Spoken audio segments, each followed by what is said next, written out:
उर्गृह गए, पढ़न रघुराई गुरुगृह गए, पढ़न रघुराई अल्प काल व्यास आई, अल्प काल व्यास आई गुरुगृह गए, पढ़न रघुराई गुरुगृह गए, पढ़न रघुराई अल्प काल व्यास आई, अल्प काल व्यास आई। भगवान गुरुकुल में गए हैं। बंधुओं माताओं दर्शन करिए, 5 मिनट गंभीर चर्चा। भगवान को गुरुकुल में भेजा है। हम लोग स्कूल भेजते हैं, विद्यालय भेजते हैं, कहीं ना कहीं भेजते हैं। गुरुकुल प्रथा समाप्त हो गई, वैसे तो पुनः जीवित हो, भारत की वैदिक शिक्षा पुनः जीवित हो, पुनः प्रतिष्ठापित हो, यह मेरी आकांक्षा है, मेरी प्रार्थना प्रभु से। लेकिन एक शिक्षा मिलती है विद्यालय में, वो मिले। वैसे तो आजकल बड़ा मुश्किल है, बोलना थोड़ा कठिन है, न कोई पढ़ाना चाह रहा है, न कोई पढ़ना चाह रहा है।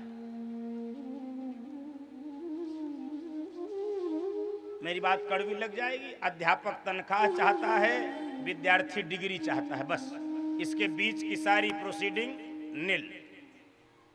वो केवल अध्यापक तनख्वाह मिल जाए और विद्यार्थी को डिग्री मिल जाए। और डिग्री वालों का हाल क्या हो रहा है, क्या हो रहा है?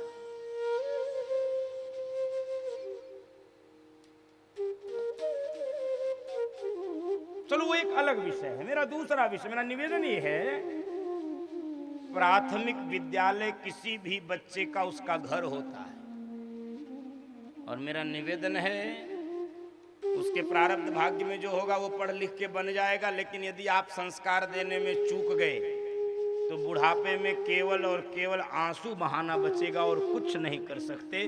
मेरा निवेदन है, बालक जब छोटा हो तो ऐसे संस्कार भर दो कि बुढ़ापे में आपको गर्व हो कि हमको परमात्मा ने भले कुछ न दिया हो, एक ऐसा पुत्र दिया है जो लाखों करोड़ों की अरबों की संपत्ति के बराबर है। ऐसे उसमें संस्कार भर गए हैं। ये आपको करना आपकी जिम्मेदारी है।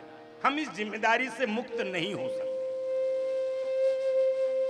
और यदि मुक्त होंगे परिणाम भयावह होगा, भयानक होगा।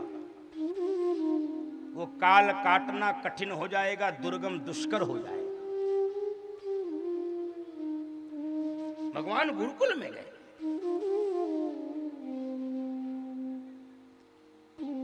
और एक निवेदन साथ में ही जोड़ दो, ये और कड़वी बात है। आपका बच्चा अंग्रेजी पढ़े, मुझे कोई बुराई नहीं है, हम भी कोशिश कर रहे हैं कुछ सीख लें, अभी तक तो नहीं आती थी। मुझे किसी भाषा से परहेज नहीं है, लेकिन आपका बच्चा अंग्रेज बने इससे मुझे बहुत परहेज है। इसलिए निवेदन कर रहा हूं, बच्चों को अपने गांव की भाषा सिखाइए, और जितना हो सके गांव की भाषा घर में बोलिए। बहुत स्थिति बिगड़ गई है, और अभी तक तो शहर में ही रोग था, गांव में प्रवेश कर गया। जैसे उदाहरण के रूप में, थोड़ी खराब तो बात है, लेकिन सुनो यार, अब चलो मुंह में आ गया बोल दें, नहीं तो हमको परेशान करेगा। जैसे बच्चा स्कूल जा रहा है, मैया दरवाजे पर खड़ी है, तो बेटा बाय बाय बेटा, हाँ सी यू।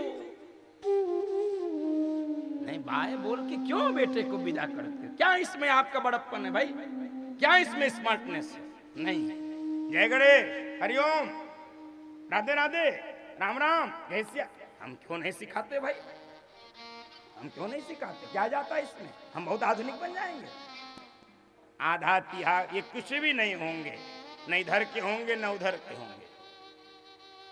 आधा भी नहीं मिलेगा, पूरा मिलने का तो कोई सवाल ही नहीं उठता है।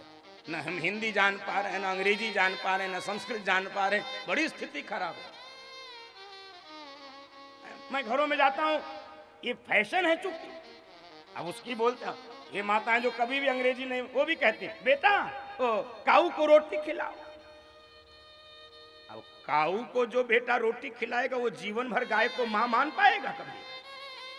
क्योंकि काऊ मां नहीं होती है, मां तो गाय होती है, काऊ मदर नहीं होती है। क्षमा करना, अनुवाद कभी भी परफेक्ट नहीं होता है, ट्रांसलेशन कभी भी परफेक्ट नहीं होता है। और ये इस देश का दुर्भाग्य है। और यही मैकाले कह के गया था, मैकाले यही कह के गया था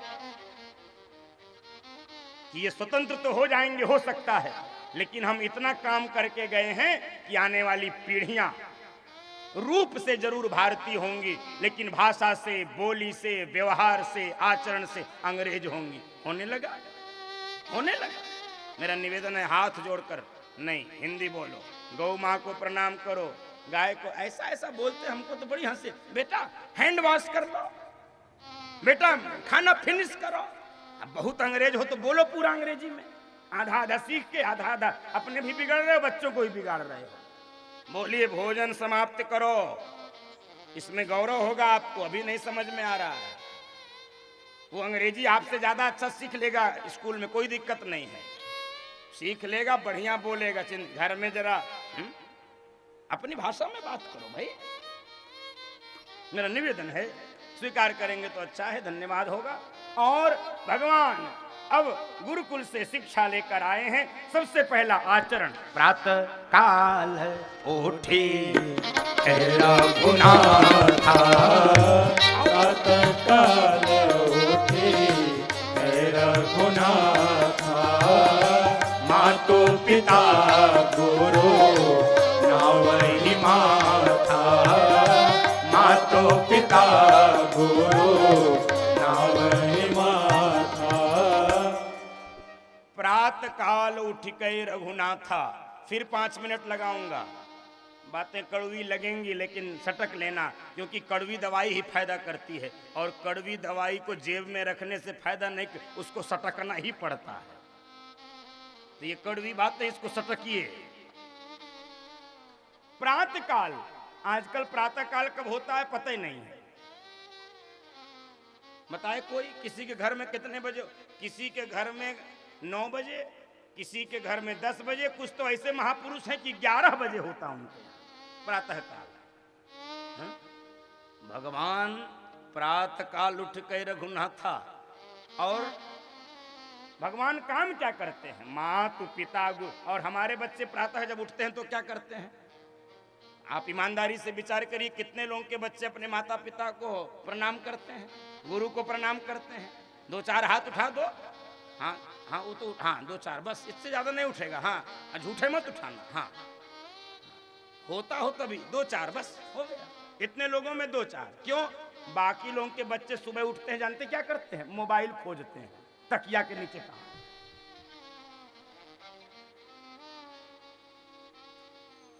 क्यों? आप भी टोकते नहीं हो, आप भी। कितना समय बदल गया बंधु माताओं। आज भी इतना दूर मैं रहता हूं, 20 वर्ष से अपने माता पिता से दूर, फिर भी आज भी हमारे यहाँ शब्द चलता, हाड़ कांपता है मेरा। व्यक्तिगत रूप से मुझे डर लगता है। आजकल उल्टा हो गया, आजकल माता पिता बच्चे से डरते हैं, कहीं ऐसा ना हो जाए, कहीं वो ना हो जाए, कहीं ऐसा ना। अरे क्यों इतना डरपोक बनते? टोकते नहीं, टोकिए, टोकिए। शुरू में टोकेंगे तो ठीक हो जाएगा। मोबाइल, और मैं बताऊं ये 9 बजे 10 बजे क्यों होता है सुबह? उसका कारण है केवल और केवल वही, क्या? मोबाइल।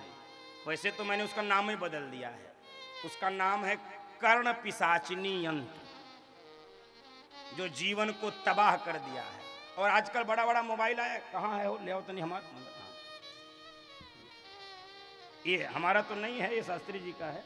आजकल ये बड़े बड़े मोबाइल आ गए हैं, इस पे 24 घंटा लोग बिजी रहते हैं। 4 रिश्तेदार घर में बैठे रहेंगे, चारों ऐसे।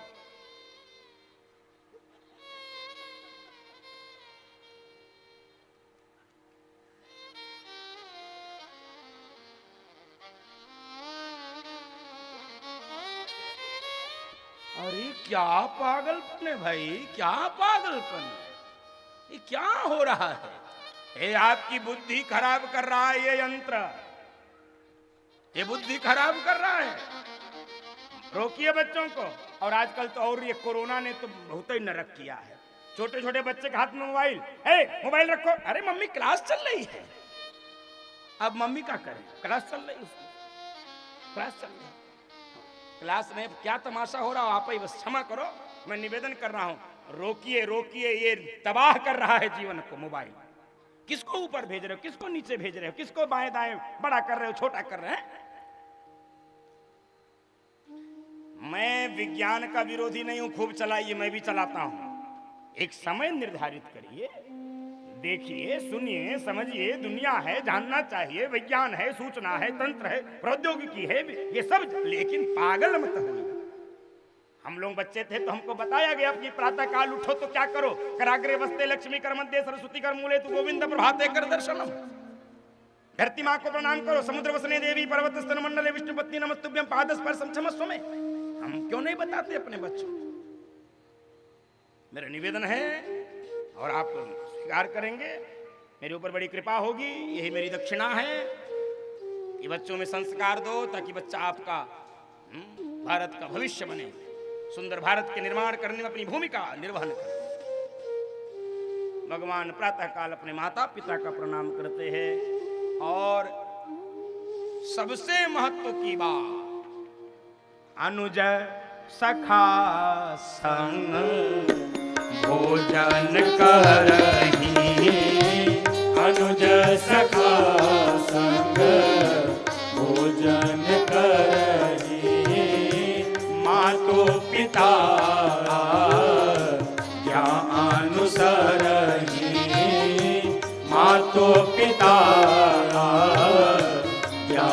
ज्ञानुसरही, अनुज सखा संग भोजन करही, अनुज सखा संग भोजन करही, मातु पिता ज्ञान अनुसरही, मातु पिता ज्ञान अनुसरही, प्रातः काल उठी रघुनाथ, प्रातः काल उठी रघुनाथ। अनुज सखा संग भोजन करे, भगवान सबके साथ भोजन करते हैं, ये हमारी संस्कृति है। ओम सहनावतु सहनौ भुनक्तु, ये हमारा वेद कहता है, उपनिषद कहता है। संगच्छध्वम संवदध्वम संवो मनांसि जानताम, देवा भागम यथा पूर्वे संजानाना उपासते, समानो मंत्र समिति समानि समानं मनः सह चित्तमेषां, समान मंत्र मंत्र एवो समानेन वो हविषाजु। देखो, भूख लगना प्रकृति है। अनुज सखा संग भोजन करें, इसी संदर्भ में निवेदन कर रहा हूं। भगवान ने पेट दिया है तो भूख लगेगी, भूख लगना प्रकृति है। और दूसरों का छीन के खा लेना ये क्या है? विकृति है। ईशावास्योपनिषद का पहला मंत्र क्या कहता है? ईशावास्यमिदं सर्वं यत किंच जगत्याम जगत तेन त्यक्तेन भुंजीथा मागधः कसुद्धनम। त्याग पूर्वक भोग करो, दूसरे के धन का लालच मत करो, ये कहता है कि उपनिषद। भूख लगना प्रकृति है, दूसरों का छीन के खा लेना विकृति है, और आपस में मिल बांट कर खा लेना यही भारत की महान संस्कृति है। इसलिए भगवान इसी का पालन करते हैं, मिल बांट कर खाते हैं। अनुज सखा संग भोजन करही।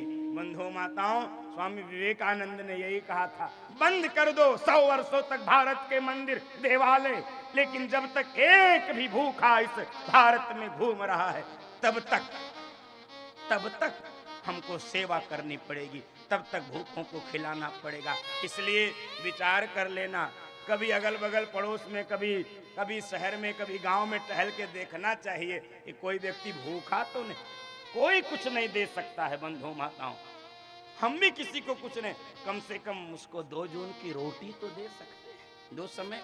इतना यदि परमात्मा ने सामर्थ्य दिया है तो निश्चित रूप से भोजन का ये जो विषय है इस पे कोई भूखा न सोए। कभी कभी पड़ोस में झांक लेना चाहिए, कभी चौराहे पर, कभी चट्टी पर देख लेना चाहिए, कभी अपनी 2 रोटी बचाकर किसी दूसरे को खिलाना चाहिए। मेरा निवेदन है, भगवान ने